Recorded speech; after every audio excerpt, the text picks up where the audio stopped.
नमस्कार मुलांनो, आज आपण इयत्ता 7वीच्या गणित विषयातील प्रकरण 4 मधील सराव संच 19 या ठिकाणी आज आपण पाहणार आहे। आता हा सराव संच 19 पाहण्याच्या अगोदर सराव संच 19 ज्या घटकावर आधारित आहे तो घटक म्हणजे रेषीय जोडीतील कोन म्हणजेच लिनियर पेअर ऑफ अँगल याविषयी सुरुवातीला आपण थोडक्यात माहिती घेऊया। तर रेषीय जोडीतील कोन म्हणजे काय, तर ज्या दोन कोनांची एकभुजा सामायिक असते, ही एकभुजा सामायिक असते व असामायिक भुजांनी एक सरळ रेषा तयार होते। म्हणजे या कोनाची ही भुजा आणि हा जो कोन आहे याची ही भुजा, ह्या दोन असामायिक भुजा आहेत। या असामायिक भुजांनी एक सरळ रेषा तयार होत असेल तर या दोन कोनांना रेषीय जोडीतील कोन म्हणजेच अँगल्स इन लिनियर पेअर असं या ठिकाणी म्हटलं जातं। तर अशा ही आकृती आपण या ठिकाणी काढलेली आहे। ही अशीच आकृती रेषीय जोडीतील कोनांची असते, यापेक्षा वेगळी आकृती रेषीय जोडीतील कोनांची आपल्याला काढता येत नाही। म्हणजे दोन कोनांमध्ये या ठिकाणी आपण नाव दिली याला ए बी सी, इकडे पॉइंट घेतला डी। तर या ठिकाणी हे दोन अँगल तयार झाले। पहिला अँगल म्हणजे ए बी डी हा अँगल आहे पहा। त्यानंतर दुसरा अँगल तयार झाला ए बी सी, हे दोन अँगल। आता या दोन अँगल मध्ये ए बी ही जी काही भुजा आहे, A B he G side आहे, हा जो किरण आहे तो या दोन अँगल मध्ये सामायिक आहे, कॉमन आहे। त्यानंतर बी सी साइड आणि बी डी साइड या दोन साइड या ठिकाणी असामायिक आहेत, म्हणजे वेगवेगळ्या आहेत या दोन्ही कोनांच्या वेगवेगळ्या बाजू। आता या दोन बाजूंपासून एक सरळ रेषा तयार झाली पहा, एक सरळ रेषा अशी तयार होते। त्यामुळे हे जे दोन कोन तयार झाले या कोनांच्या जोडीलाच रेषीय जोडीतील कोन असं म्हणतात। म्हणजे कोणते कोन या ठिकाणी तयार झाले पहा, कोन ए बी डी पहिला कोन अँड दुसरा अँगल ए बी सी, म्हणजे हा दुसरा अँगल ए बी सी। अशा पद्धतीने ही जोडी आपल्याला या ठिकाणी लिहिता येईल। आता रेषीय जोडीतील कोनांच्या बाबतीत एक महत्त्वाचं जर सांगायचं झालं तर हे जे दोन कोन आहेत या दोन कोनांची माप कोणतीही असू द्या, त्यांची जर आपण बेरीज केली तर ती बेरीज येते 180 अंश। रेषीय जोडीतील दोन कोनांच्या मापांची बेरीज असते 180 अंश। हे कायम लक्षात ठेवायचं। यावर आधारित काही नंतर प्रश्न येतात, नंतर पुढच्या वर्गांमध्ये पण हे तुम्हाला खूप उपयोगी पडेल। तर अशा पद्धतीने समजा या कोनाचं माप जर आपण म्हटलं 60 आहे तर या दुसऱ्या कोनाचं माप 180 मधून 60 वजा केले तर आपल्याला 120 अंश मिळतील। म्हणजे दोन कोनांच्या मापांची बेरीज 180 अंश येते आणि दोघांची बेरीज 180 अंश येते। म्हणून याच दोन कोनांना आपण एकमेकांचे सप्लिमेंटरी अँगल म्हणजेच पूरक कोन सुद्धा म्हणू शकतो, कारण त्यांची बेरीज येते दोघांची 180 अंश। म्हणजे हे जरी लिनियर पेअर मध्ये असले तरी हे पूरक कोन सुद्धा आहेत। रिकाम्या जागेत यावर प्रश्न आपल्याला येतो की रेषीय जोडीतील कोनांच्या मापांची बेरीज टिंब अंश असते। किती अंश असते तर 180 अंश असते, हे आपल्याला त्या ठिकाणी सांगता आलं पाहिजे। आता आपण पाहूया सराव संच 19। प्रश्न काय दिलेला आहे पहा, खाली दिलेल्या वर्णनाप्रमाणे कोनांच्या जोड्या काढता येत नसल्यास कारण लिहा। तर या ठिकाणी 6 आपल्याला एकूण कोनांच्या जोड्या काढण्यासाठी प्रश्न दिलेले आहेत। त्यामध्ये पहिला प्रश्न काय दिलेला आहे पहा, संलग्न नसलेले कोटिकोन या ठिकाणी आपल्याला काढायचे आहेत, संलग्न नसलेले कोटिकोन। दुसरी आकृती काय आहे, पूरक नसलेले रेषीय जोडीतील कोन। तिसरा प्रश्न आहे रेषीय जोडीत नसलेले पूरक कोन। तर पाहूया आपण हे कसं करायचं ते। पहिला प्रश्न आहे पहा, संलग्न नसलेले कोटिकोन यांची आकृती आपल्याला काढायची आहे। म्हणजे आकृती कशाची काढायची आहे तर कोटिकोनांची आकृती काढायची आहे। कोटिकोनांची आकृती काढताना ते संलग्न नसले पाहिजेत, हे या ठिकाणी याची काळजी आपण घ्यायची आहे। संलग्न नसले पाहिजेत अशी कोटिकोनांची आकृती. आपण कोटिकोन शिकत असताना या अगोदरच्या कोटिकोनांच्या व्हिडिओमध्ये आपण पाहिलेला आहे. कोटिकोनांच्या दोन प्रकारे आपल्याला आकृत्या काढता येतात.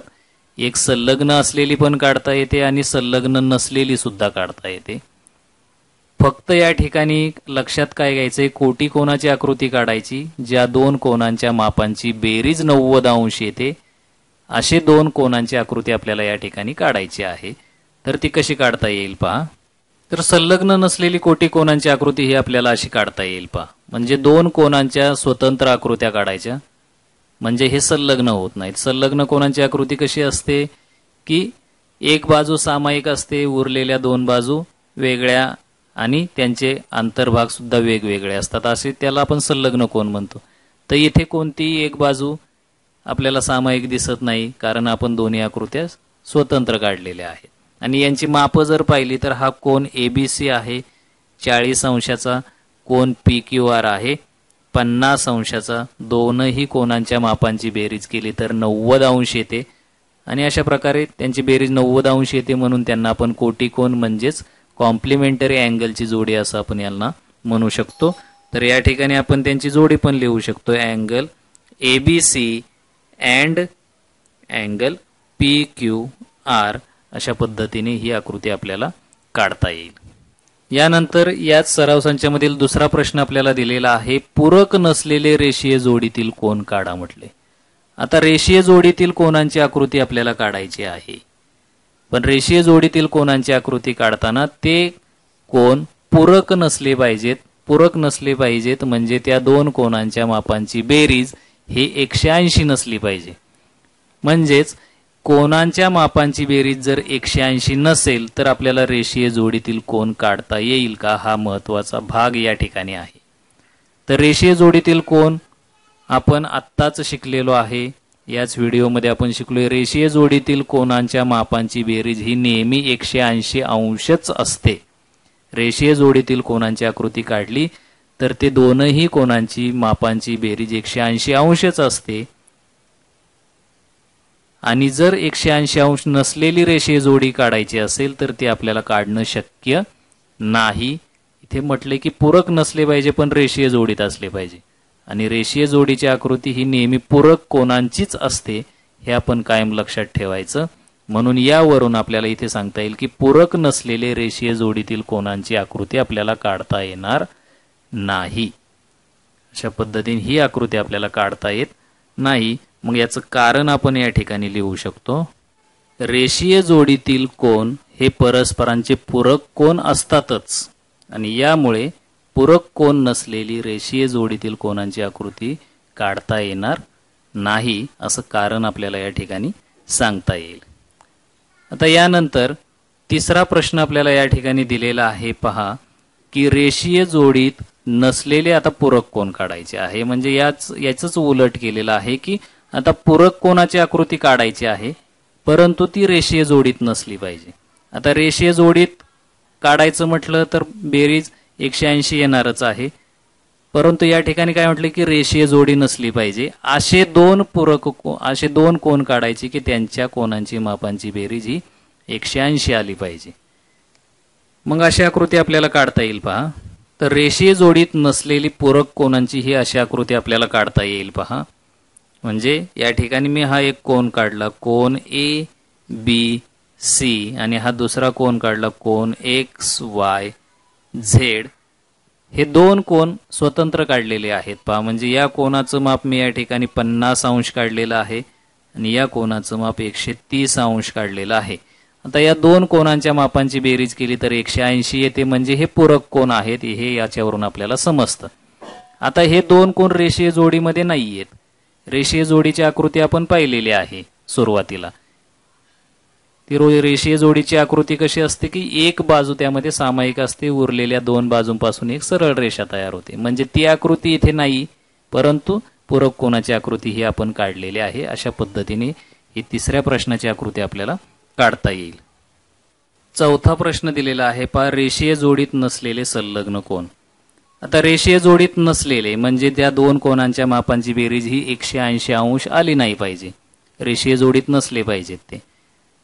मग या ठिकाणी रेषीय जोडीत नसलेल्या ह्या संलग्न कोनांची आकृती आपल्याला काढायची. संलग्न कोन म्हणजे एकभुजा सामायिक, दोन्हीही रेषीयमध्ये पण आणि संलग्नमध्ये पण एकभुजा सामायिक असते. फक्त संलग्नमध्ये वेगळं काय आहे तर त्यांचे अंतर्भाग वेगळे असतात आणि रेषीय जोडीमध्ये एक जे असामायिक भुजा असतात त्यांच्यापासून एक सरळ रेषा तयार होते. तर इथे सरळ रेषा कुठेही एक तयार झालेली नाही दोन किरणांपासून. आणि हे संलग्न कोन आपण काढलेले एक भुजा सामायिक आहे, दोन त्यांचे अंतर्भाग हे वेगवेगळे आहे दोन्ही कोनांचे. म्हणजे हा एक कोन आणि हा दुसरा कोन, हे दोन्ही कोन या ठिकाणी आपल्याला संलग्न कोनाच्या जोडीत दिसतात. म्हणजे कोन ए बी आणि डी, त्याचबरोबर दुसरा कोन कोन डी बी सी, हे दोन कोन या ठिकाणी संलग्न कोनांच्या जोडीमध्ये आहेत आणि ते रेषीय जोडीमध्ये नाहीत. अशी ही एकदम सिंपल साधी आकृती आपल्याला या ठिकाणी काढता येईल. ही आपण संलग्न कोन शिकत असताना हीच आकृती आपण शिकलो होतो. आता पाचवा प्रश्न आहे पहा, जे कोटी कोनही नाही व संलग्न कोनही नाही अशी आकृती आपल्याला या ठिकाणी काढायची आहे. आता कोटी कोनही नाही आणि संलग्नही नाही म्हणजे ज्या दोन कोनांच्या मापांची बेरीज 90 अंश येईल अशी जोडी सुद्धा काढायची नाही. आणि आत्ताच आपण चौथ्या प्रश्नामध्ये पाहिलेली संलग्न कोनाची तशी सुद्धा जोडी या ठिकाणी आपल्याला नको आहे. मग कोटी कोन नको, संलग्न कोन नको, मग आपण कोणत्या आकृती काढू शकतो? मग या ठिकाणी आपण रेषीय जोडीची काढू शकतो, बरोबर की नाही? लिनियर पेअरची काढू शकत नाही, बरोबर आहे, कारण लिनियर पेअर ही संलग्न कोनांची सुद्धा जोडी असते. मग आपण कोणती काढू शकतो तर पूरक कोनाची जोडी काढू शकतो. मग पूरक कोनाची जोडी आपल्याला कशी काढता येईल? म्हणजे पहा, आता ही आकृती जर आपण काढली तर ही आकृती कोटी कोनांची नाहीच आहे, त्याचबरोबर संलग्न सुद्धा नाही. म्हणजे इथे जर मी रेषीय जोडीची आकृती काढली असती तर ती संलग्न आली असती. तर मग या ठिकाणी अशा पद्धतीने आपल्याला पूरक कोनाची आकृती काढता येईल. म्हणजे याचं माप जर 30 अंश असेल तर याचं माप 150 अंश पूरक कोनाची ही अशी आकृती आपल्याला या ठिकाणी या पाचव्या प्रश्नासाठी काढता येईल.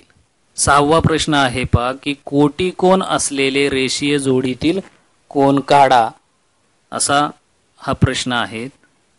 तर अशी आकृती आपल्याला काढता येईल का? पहा, कोटी कोन असलेले म्हणजे ज्या दोन कोनांच्या मापांची बेरीज 90 अंश असते आणि रेषीय जोडीतील कोन म्हणजे ज्या दोन कोनांच्या मापांची बेरीज 180 अंश असते. अशी रेषीय जोडीची कोनांची आकृती आपल्याला काढायची आहे. तर रेषीय जोडीतील कोनांची आकृती आपण सुरुवातीलाच या व्हिडिओच्या सुरुवातीला पाहिलेली आहे. मग रेषीय जोडीतील कोनांची आकृती जर आपण काढली तर त्यांच्या कोनांच्या मापांची बेरीज ही 180 अंश येते. तर इथे काय म्हटले की ते कोटी कोन पण असले पाहिजे. मग ज्या दोन कोनांच्या मापांची बेरीज 180 अंश येते ते कोटी कोन नसणारच आहेत. ते कोटी कोन असूच शकत नाही कारण त्यांची बेरीज 90 नसणार आहे. त्यामुळे या ठिकाणी ही अशी आकृती आपल्याला काढता येणार नाही. कारण का? तर त्याचं कारण लिहायचं, रेषीय जोडीतील कोनांच्या मापांची बेरीज 180 अंश असते आणि कोटी कोनांच्या मापांची बेरीज 90 अंश असते. त्यामुळे हे कोटी कोन असलेली रेषीय जोडीतील कोनांची आकृती स्वतंत्रपणे आपल्याला काढणं अशक्य आहे, ती काढता येणार नाही. अशा पद्धतीने हा आपण सराव संच 19 या ठिकाणी पाहिलेला आहे. सर्व आकृत्या, सर्व प्रश्न या ठिकाणी आपण सोडवलेले आहेत. नक्कीच तुम्हाला समजले असतील. धन्यवाद.